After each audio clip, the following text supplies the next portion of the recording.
Oi, é com muita alegria que a gente anuncia que está começando a edição de número 200 do Bem Viver. Você sabe, o nosso programa sobre agroecologia, saúde, alimentação e cultura popular. Chegando devagarinho, eu sou Lucas Salum e te convido para essa boa prosa. Bora nessa? Dia de luta dos povos indígenas do Brasil. Vamos conhecer histórias de resistência e conquista de direitos de comunidades do sul ao norte do Brasil. E também ouvir lideranças de etnias que habitam a região da Foz do Amazonas, onde há um projeto de explorar petróleo. E se prepara que também tem uma viagem para conhecer o rock latino em Cuba. E é claro que tem receita no programa de hoje. É isso e muito mais, se liga que o Bem Viver está só começando. Reconstruir o lar, reerguer as estruturas, reencontrar o território. Retomada.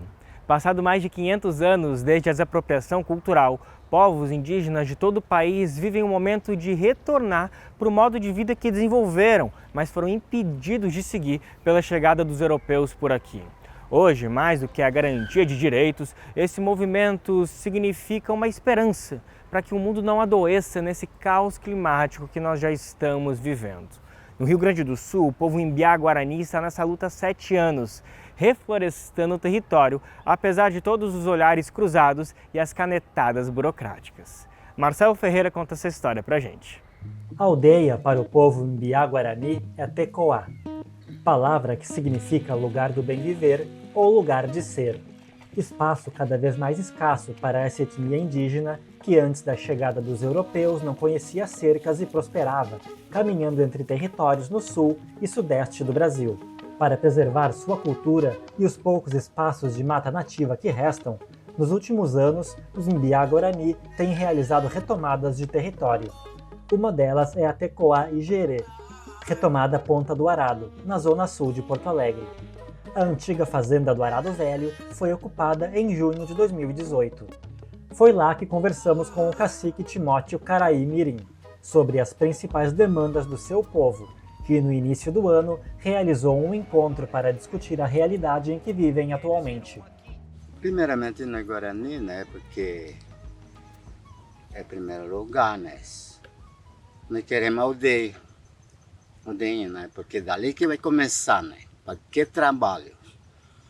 Nossa cultura, nossa linguagem, tudo isso, e toda coisa nós vamos decidir ali mesmo. Que nós vamos ter uma casinha de reza e aprende a rezar e ensinar criança, dali que a gente sabe toda coisa, E por isso que nós precisamos muito a terra, assim demarcadinha, assim pelo menos um pedaço, Aí, então nós falamos sobre isso, lá. Demarcação que as 5 famílias que vivem atualmente na Ponta do Arado esperam a passos lentos, há quase 7 anos. Uma luta em que tiveram que enfrentar a especulação imobiliária e poderes políticos, que quase conseguiram transformar os mais de 400 hectares de mata preservada em condomínios de luxo. Suportando constantes ameaças, com estrutura e acesso precários, as famílias conquistaram na justiça a posse provisória e a determinação que a FUNAI crie um grupo de trabalho para estudos de identificação. Burocracia que para o povo guarani, como conta Timóteo, é mais uma forma de violência do branco sobre o seu modo de ser. Eu queria saber também por quê. Agora, por que nós comandamos, pedimos demarcação? Porque os brancos que fizeram a lei, tudo isso, Tivesse não fizeram a lei, nem precisa falar. Nós vamos morar onde? Mato, nativa, onde não tem cidade.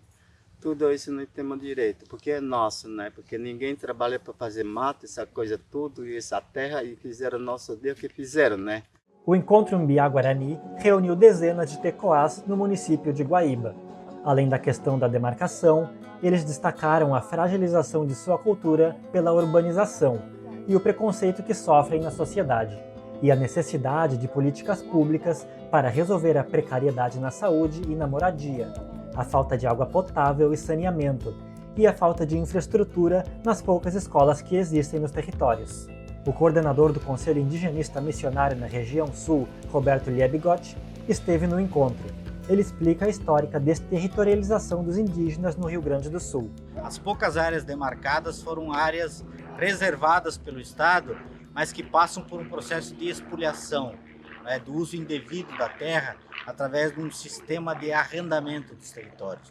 Então você tem um ambiente onde há terra reservada, mas o usufruto é limitado aos povos indígenas. Então eles se deparam com essa relação conflituosa com os poderes públicos, que negam esse direito aos indígenas, com a sociedade, que é colonizadora, que, portanto, não aceita a presença indígena, e com o ambiente jurídico em que há uma disputa sistemática em torno do direito constitucional.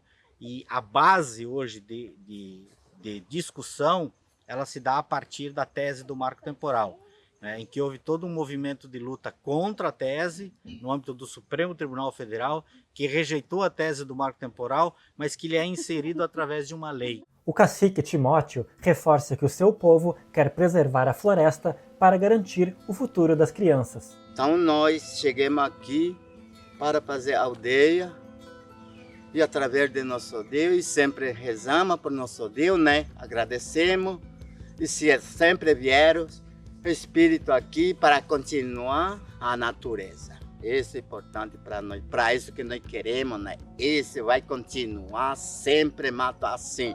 Se os brancos tomaram essa coisa daqui, só vai haver só cidade. Vai haver só cidade. Mas nós pegamos isso, vai continuar até para sempre.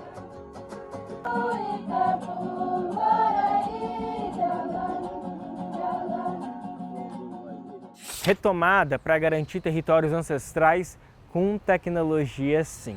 Se engana quem pensa que os povos originários querem terra para se esconder, para viver isolados entre si. Nada disso, nunca foi assim. A comunicação sempre foi regra entre comunidades tradicionais. A prova disso é uma articulação de diferentes frentes que está acontecendo agora na Amazônia.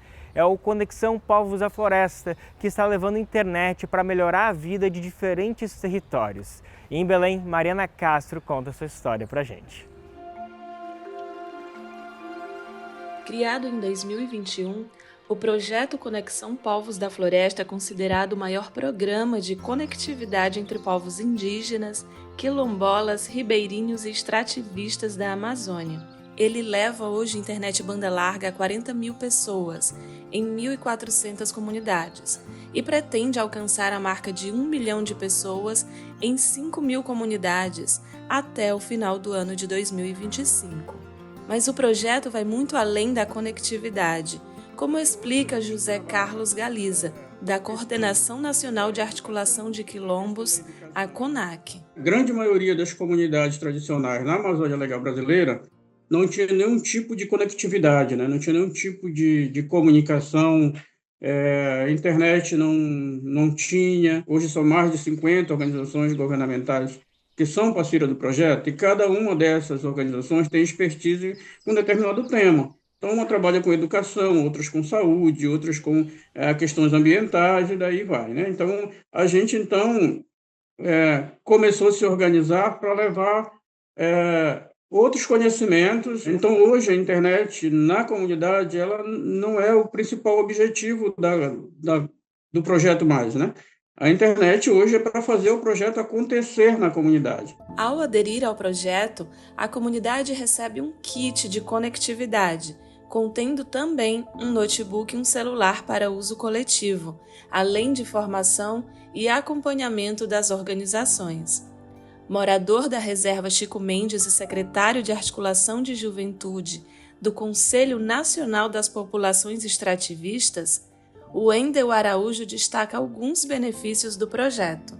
Chegar com uma internet de alta qualidade dentro de um território de difícil acesso, onde fortalece o nosso monitoramento territorial, onde fortalece também a cultura, o empreendedorismo, a saúde, chegando com a telemedicina dentro desses territórios e principalmente com a educação. Para os povos da floresta, muitas vezes isolados sem qualquer tipo de comunicação externa, a conectividade pode ter papel fundamental na segurança de lideranças ameaçadas.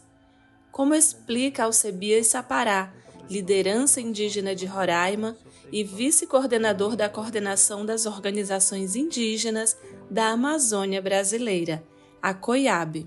A conexão juntamente com a COIAB, suas organizações que trabalham o programa, ele oferece, né, essas oficinas para ser realizadas dentro dos territórios já são conectados. E de lá partem o que os territórios estão trabalhando, né? Ele não só vê só de acesso à internet, mas os territórios também podem mostrar o seu trabalho de desenvolvimento dentro da cultura, dentro da culinária, dentro do seu dia a dia normal, né? E como isso tem agregado para esse fortalecimento das comunidades. É um dos benefícios, né? Além de troca de informações sobre o território, de formações para as lideranças também, e também como um mecanismo de denúncia, né, das lideranças que sofrem muita pressão ali com relação às invasões em torno do seu território.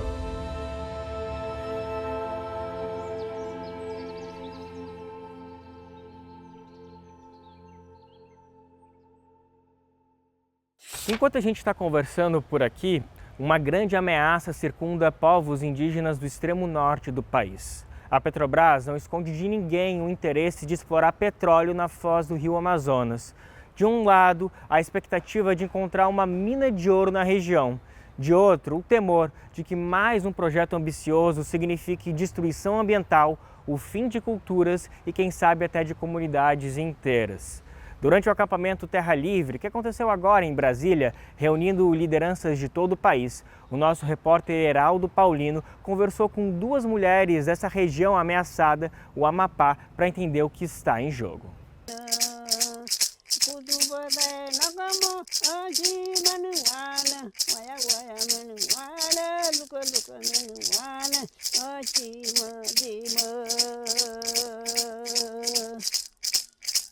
Sou da terra indígena Waçá, que está localizada no município de Oiapoque, no estado do Amapá. Eu venho de uma família de pajés e lideranças, então eu cresci no meio cultural, entendendo a importância dos caruanas, que são os nossos espíritos sagrados. E o meu território é um território de região de campos alagados e ilhas.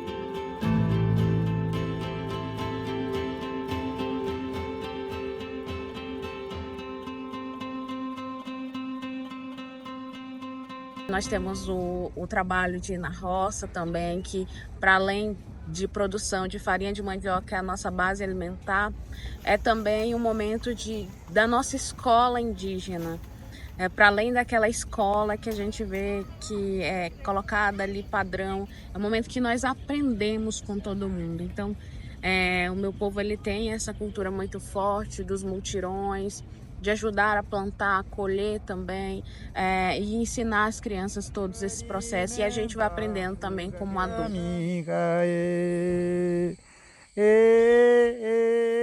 O nosso modo de viver ainda é como nossos ancestrais viviam. A gente planta nossas mandioca, faz a nossa bebida, que a gente chama de sakura, beiju, farinha, entre outros. E frutas da nativa mesmo, que a gente consome, né? E caça, a gente consome só apenas necessário, né? Então, eu acho que é assim que a gente vive. Nós temos a nossa dança, a nossa língua, né? Nossos pajés, parteiras.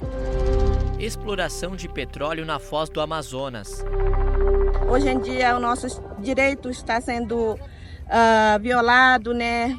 Muitas empresas, muitas outras coisas estão querendo entrar e mesmo sem fazer consulta, nem atender a demanda ou o pedido da comunidade.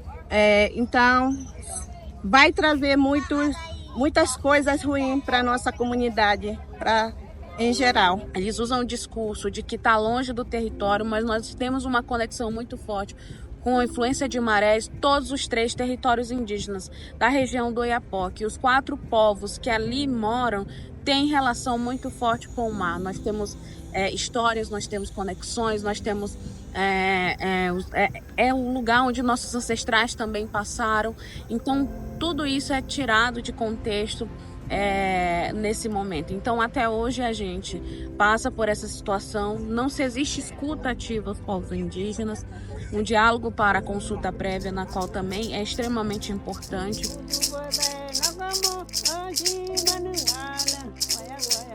Existe um discurso político de que nós temos o direito de saber se tem petróleo ou não embaixo do nosso território. Mas aí eu pergunto, onde está o direito à nossa vida? Onde está o direito nosso, dos povos indígenas, em dizer que nós não queremos um empreendimento como esse? E questiono, né, o poder público, o poder político no qual esses povos e também toda a população confia seus votos.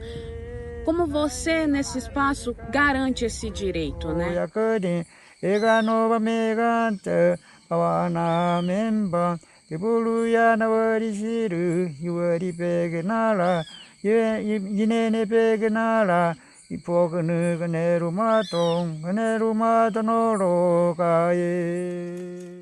Lembrando que esse interesse da Petrobras depende de uma aprovação do IBAMA, que é o órgão responsável por licenciar projetos ambientais que atuem nas nossas águas e também nos nossos biomas. A gente está acompanhando. E vamos de comida de verdade, que ninguém se levanta por direitos de bucho vazio. Hoje a nossa chefa Rema Soto nos apresenta o tradicional e afetivo bolo de banana, mas é óbvio, com aquele toque que só ela sabe dar. Brilha, Rema!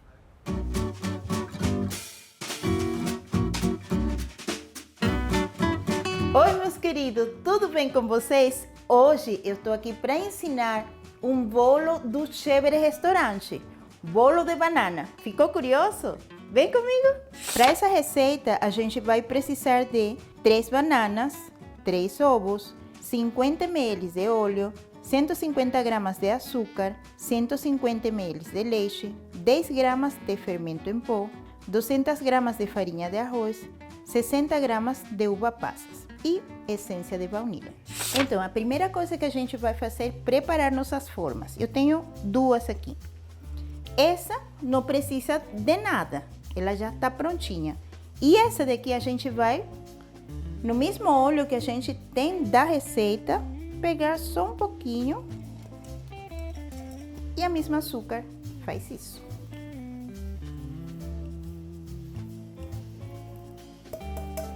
Eu tinha uma banana um pouquinho mais madura e eu acho que essa que é mais madura, essa daqui, ela tem mais açúcar, sabe?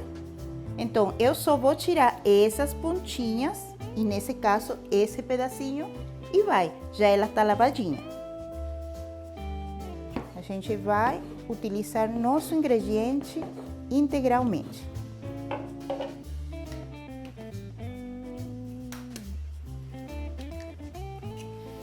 No primeiro momento, ovo e açúcar, até essa mistura ficar bem clarinha.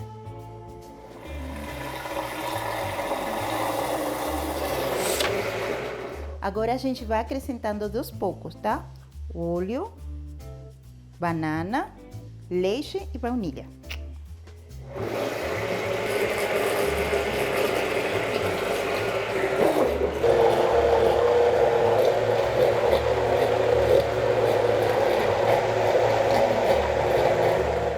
Prontinho.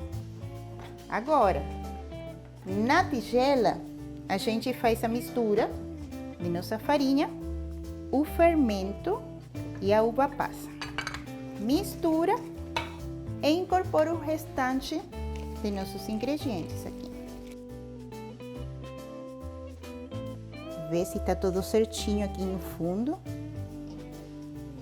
Agora é só colocar na forma. Forno pré-aquecido a 180 graus por 35 minutos, porque elas são pequenas.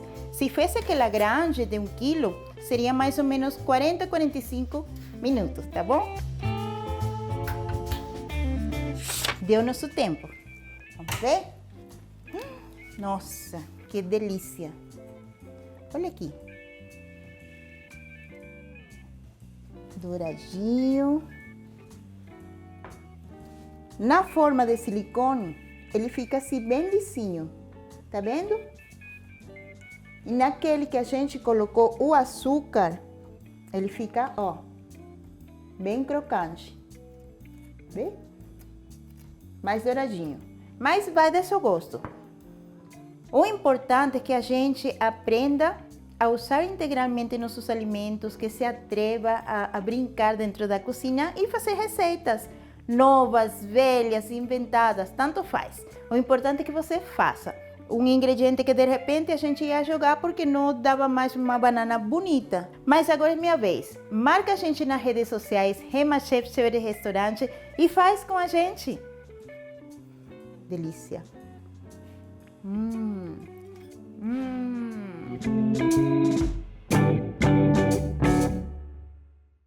E para encerrar o programa de hoje, bora dar aquela voltinha por Cuba, se aprofundar nas raízes africanas da ilha. Olha, todo mundo se lembra da tradição musical de salsa, bolero, mas e o rock? Houve uma banda que fez história ao misturar o batuque dos tambores com a guitarra elétrica. Vamos saber mais com Kaique Santos na reportagem de Gabriel Vera Lopes.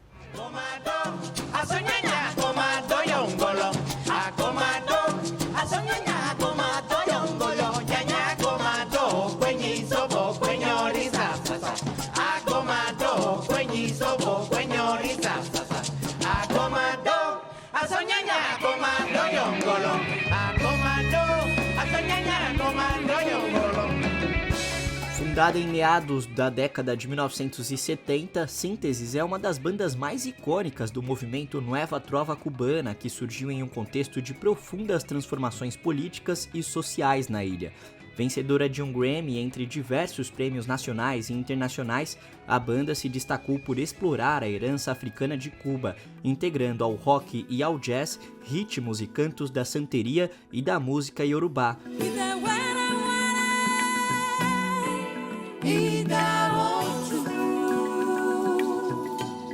Como conta Carlos Alfonso Valdés, diretor de Síntesis.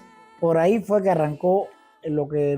Foi assim que começou o que chamamos de movimento de Nueva Trova. Éramos um pouco diferentes dentro desse movimento e queríamos criar algo mais autenticamente nacional. Eli Valdés, vocalista do grupo, relembra a história da banda. O grupo sale em 1976. O grupo surgiu em 1976. Já nos anos 80, com seu estilo de rock sinfônico, lotava a plateia. Fazíamos muitos shows, principalmente em cinemas, uma vez por semana. No entanto, o rock não era bem aceito daquela época. Sempre tivemos o respeito das autoridades, mas havia policiais em nossas apresentações, que não parecia bom. Algo semelhante aconteceu no México em 1980-81, quando fomos a primeira vez. Não fomos anunciados como um grupo de rock, mas sim como parte do Nueva Tropa, pois lá as bandas de rock também não eram bem vistas.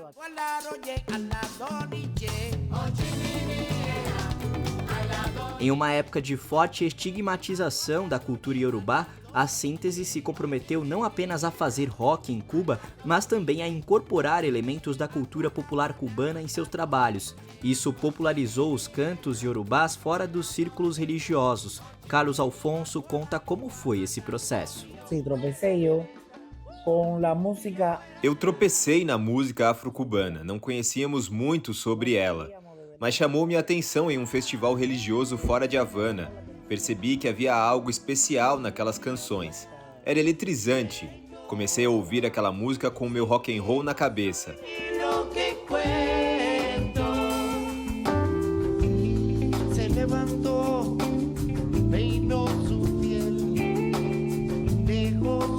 Eli Valdés conta que desde pequena vivencia a cultura iorubá cubana. Eu venho de uma família mestiça. Venho de uma família mestiça, muitos negros e brancos. Minha mãe era de uma família muito religiosa. Para mim, aquela cultura sempre fez parte da minha vida e parte da família. Eu cresci nesse ambiente, mas sabia que, em geral, era vista como marginalizada, uma coisa de negros, embora houvesse brancos que a praticassem. Cresci vivenciando isso e, com as sinteses, entendi que a santeria era algo que as pessoas praticavam, mas não discutiam abertamente. Eles não diziam abertamente, eu acredito na santeria. Era algo mal visto, claro. E por isso que eu digo, no grupo, nem todos sabiam o valor ou a normalidade desta religião, de professar essa religião.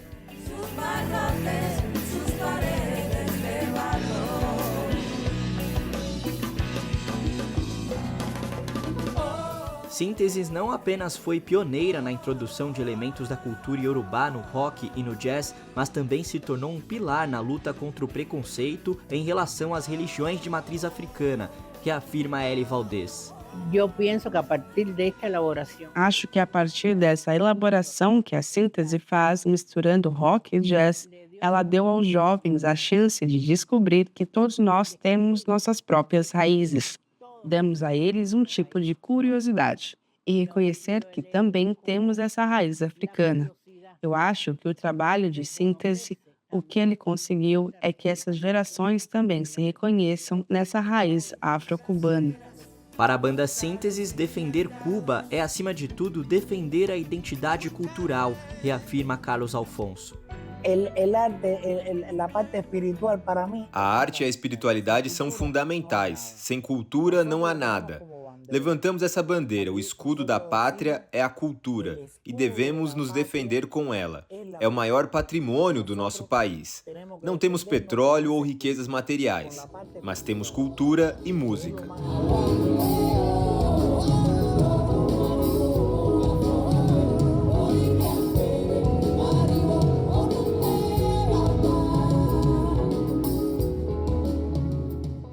Gente, a edição de hoje fica por aqui, não sem antes agradecer demais a sua companhia e lembrar que se quiser falar com a gente, anota nosso zap. O número é 11 999 22 9623. Outro recadinho aqui, de segunda a sexta-feira, nosso programa tem uma versão em podcast, trazendo esses mesmos debates com conversas diárias. Procura lá na sua plataforma preferida por Conversa Bem Viver.